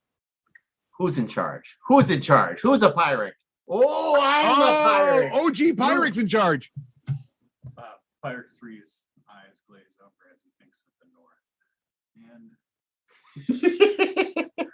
And Well, that weather put Pirate 3 in a good mood. I like it when he is. All right, Moody. Go get that bow-slinging bastard there you got. You know, he hurt our friends. That's none too good. And so I'm going to order Moody to attack. Pirate number 1, are you good? No. That's right. We had that. Yeah, we did talk about I'm a critter. Why is this acting crazy? You need me to help me to move that guy? There you go. Who are we talking about now, Fjord? Yeah, I think I'm trying to move him, but it's acting insane. Why don't I help you out? There you go. There you How's that? go. All right. And we'll do that attack, and then I will line up the power of the Nord to get that snuck. And Right, those are give the me a two roll. things. The He snuck needs is he gonna gets go plus down. he gets +6. So go ahead and roll for him. Oh well, we need this. It's a 15. No. 15 is not sufficient. His armor is good, but he's surrounded, so that's Okay. all right. What else you got, Pyric? Anything else? I'm gonna move over and shoot the snuck. Let's see if I can get this to work. There you go. Yeah, no, it's still acting crazy. Why don't you ping where you want to go, and I'll move. Right by Euphemia. Like right here. To the left more. I By moved the one person. wall. There we go. Do, do, do. Okay, how's that? One more over, but yeah. Like this? No, the other way. Like this. Yeah. There you And go. now I want Okay. to shoot that snuck with the power of the Roll Nord. to hit the snake. The snuck. His armor class is not super high. Doing but it. We're doing it, snuck. No, everything's working terrible. That's how this works today. All right, we're doing this, and then we're doing this, and then we're doing this. D6G, and we're doing spell, and we're doing. There we go. Hey, 17. Hey, you hit the snake. He's only AC 14. Your ray of frost finds its mark. How much damage did it do to the little snake? It was because of the good weather that came blowing in here. It inspired me to do a little more damage. I hit shoot the snake. For 5 points, that's exactly what you need. The snake goes down and dies. Black shadow. I bet. Yep. Shadeen, the damage transfers. You take 5 points. I'm just kidding. You don't. Mental damage. All About right. the night he's having. That's right. Speaking of Shadeen, it's your turn, Shadeen. 1, 2. I want to Eldritch Blast him. All right, roll to hit. I feel like you got this. Get down. You're due. Nope. Oh no, he again gets his morning star in the way, and the Eldritch Blast hits the I wood. think this rolling. At this rate, Craig rolled a 1, 2, and 3. In about another 10 rounds, you'll be able to hit him with a. I know, right? It'll be great. Okay. Well, at this rate, he'll still be alive too, so that'll be okay. Karluk, I need a death save from you, my friend. Let's not throw roll ones. Don't worry, I'll lick your face next round so you have advantage. That wasn't his tongue.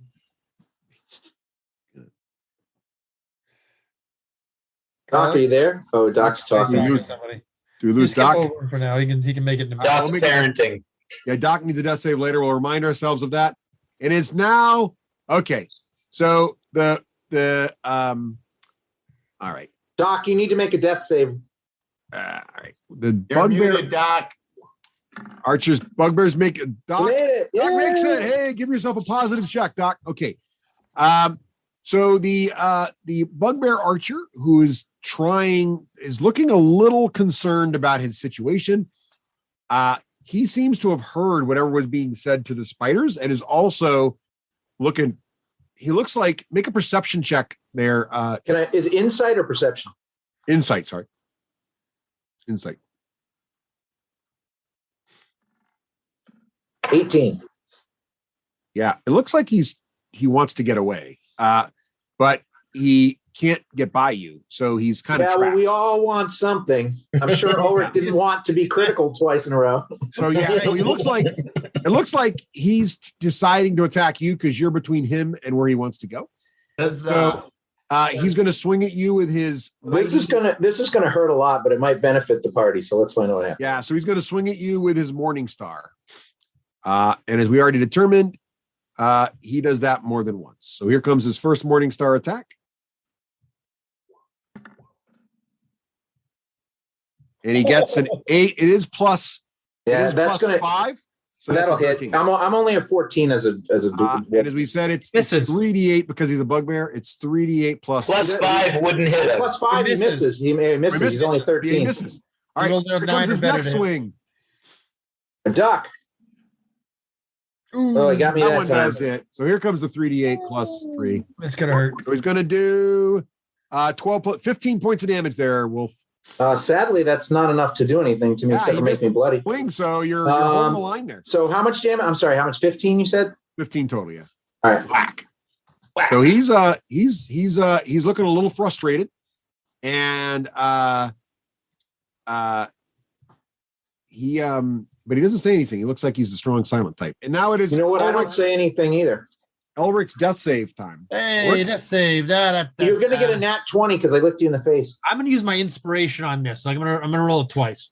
All right, go for it. I can do that. Nat 20. Yeah, why not? Yellow. 1, 2. Why don't you give me a 21? No. Oh, you got the 19. It was so close with the first. Yeah, but the inspiration may have saved you from getting a 3 because you got a 19 and a 3. Yeah, so that's one. I'm one away. Another check. You're one away. You're one away. All right. And now you guys hear coming down the corridor, you hear, yeah, onward. And the sound of whipping of reins comes echoing down the corridors. And you hear the sound of heavy hooves on wood and the sound of a well-laden cart with squeaky wheels starting to move. I think they're pulling the wave motion cannon out of here or something. And it is now Euphemia's turn. Okay. Euphemia. Change of plan. Russ, isn't there a way to help somebody wake up or assist their death save, or you can stabilize them so they don't bleed out? It's a DC 10 wisdom check unless you have a healer's kit, which is automatic, and then they automatically stabilize them. Yep. Stabilizing puts them at 1 hit point. I have something even better than that. Yeah. A healing potion? Healing would do great. Potion. I do. Okay. I am move action number 1. I'm on the wrong screen. Move action number 1. 1, 2, 3, 4. Action number 1. I part Shield Brothers' lips and pop my healing potion. Glug, glug, glug, glug, glug. Oh, you're the best. I'm sure Pyric has something to say about parting Shield Brothers' lips too, but yeah. That's number 3 or number 2. I'm not sure which. Rafe, roll the healing there on that. All right, and I'm going to delete the healing potion. What is it? 1? It doesn't say it's a major one or anything. So is it just 1d8? 2d4 plus 2. Yep, that's correct. 2d4 plus 2. Ooh, I'll take that's that. good. 9. That's nice. I'll take that. You're the best around. All right. Okay. Ulrich is back. Euphemia, nice job. And I will hide again, even though I feel bad about that. Okay. Don't feel bad.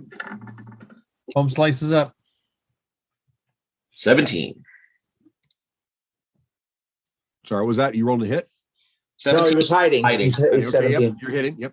He's hiding behind Ulrich's hiding behind Ulrich's rising form, as it is now someone else's turn. And again, the sound of whips echo, and also a louder sound of some language that I don't think any of you understand, echoes down the corridors as well. And for those of you who can see the spiders, they all start moving to the north and out of line of sight. I speak a lot of languages. Give me your languages there, Pyric. Common, Draconic, Dwarvish, Elvish, Goblin. No, you don't know this one. That seems so weird. But make a history check. Oh, I like history. Let's see. History. I'm good at this shit. Yeah, I am. How'd we do? Ooh, 25. 25. Yeah, you don't know what he's saying because you don't know the language, but you recognize it as a variant, a language used often underground. Like something that you've read in the history books called Undercommon. It seems to have some of those kinds of. Oh, no. All right. And okay, so it's Thalric's turn, and we'll keep going. Thalric? I'm going to attack with advantage because of pack attack, because I got my buddy, the Nightmare, here. Yeah, Nightmare's a good guy. Right, Moody? So I hit, but I'm going to see if I get a critical because that'd be sweet, but I don't. So I hit with a 20. Still not rolling that way. He takes 8 piercing damage. All right, 8 piercing damage. He's now bloodied. Now see if he gets knocked prone. DC 13. All right. Here comes the strength check. Which the Nightmare would then have advantage, which would be cool. He does not, though. He's fine. He's good. All right, I'm done. All right. Oh, I licked Karluk on the face that he rolls a 20 as part of my move. Okay. Okay. So nice job there. The bugbear is looking a little weak, and it is now Pyrex turn. Give us a roll for who's in charge there, Pyrex. Well, looks like one. I think they implode. I think random Pyrex in charge. What are you doing, random Pyrex? Random Pirate. Pirate 3. Well, Pirate 3. You don't want to see Pirate 4. No. Pirate 3 is going to, let's see, that bugbear's going to be beat up. I think Pirate 3 is going to advance confidently a little bit closer to where the battle's happening. Okay. And That doesn't sound like Pyrex. Yeah, that's why it's Pirate 3. It's Pyrex 3. Luckily, Park's in the same room. as Somebody's the- taking over Pyrex. It's a doppelganger. and what else can Pirate? What, he's standing in front of Ulrich? That's Pyrex definitely a not Pyrex. bold. He's a bold Pyrex. I attack Pyrex. It's not him. I want to like mess this. Pyrex, are you gonna Nord somebody or anything? Or You can use the Northern Lights. You can fire him with Rays of Fire, Pirate. Like No fire. I mean, no fire. It sounds like you, Pirate 3. I've been feeling this cold. Oh, the cold. That's the good. Do you want to use the Northern Lights on him? What are the Northern Lights do? They automatically hit and they will burn his bones. They wait. Spell? My last spell. You want to use it? It's all yours. You could do it, Pirate 3. Don't be afraid It to will tap work. yourself. We're all tapped anyway. Let's do it. We're gonna show them the Northern Lights. All right, we're gonna show him the Northern Lights. all right, do it. Well, I wanted to boost it to level 2. Why did it not? Well, it should be 3 dice anyway. Not. Yeah, you gotta keep rolling. All right, I'm gonna do 4 dice because I'm boosting its level. Is that correct? Yep. Yeah. And All right, here we go. +4. That's good roll for us. 15 force damage. Nice. The Northern Lights beam out of Pyrex's hand and slam into the bugbear for 14 points of damage. 15. 15 points of damage. Sorry, minus another one. He's still up. Well, but then we command Moody to take his soul. Right? he's Moody back has against the wall. And Moody has advantage because he's not prone. Never mind. Moody doesn't have No, he's advantage. not Sorry. pro, I but lied. Moody, go ahead and make a Moody attack. I Can lied. I Come on, use my Moody. inspiration to make Moody better? Yes, you may inspire Moody. All right, that's what we're gonna do. All right, go for it. All right, Moody, you make this happen there, buddy. 1. That's a 16. I'm missing. And 2. That's a 22. The 20. It's a good thing because the 16 would have missed. The 22 gets by his deflecting Morning Star and strikes him a solid blow. You're going to get 2d8 plus 4 bludgeoning damage and then the 2d6 fire damage from the flaming hooves. All right. So Here's give me 2d8 2d8 plus 4 to start with. That's and bludgeoning. then we're gonna do 2d6. So that's 8 plus 5 is 13 points of damage total. That's exactly what he has left. The Nightmare hits him right in the temple, and an explosion of fire occurs after being struck by all those magic missiles. And the bow wielding bugbear falls to the ground, his ornate bow clattering next to his broken form. And a silence. Well, what you do see is Moody continues to tear at his very fabric of his fire, and he grabs hold of his soul and yanks it from his body. Excellent. And as Moody does this, finally there's an eerie silence through Wave Echo Cave. There's one more pulse of that strange wavy sound, and also a feeling of bitter cold and utter silence, except for a small wind coming from the direction of the north. And we're going to pause it here as we get perfect timing for the end of the evening. So thank you for an excellent session, everyone. And we'll see you all guys again. Mark, everybody, next this time. is my creative director, Mark, who joined us for this. Hey, Mark, nice job being Pirate Hey, Mark. 3, 2, and 1. That's the most useful Pyrex been in all these games. It is. He's a way better pirate. Pirate 3 is an upgrade.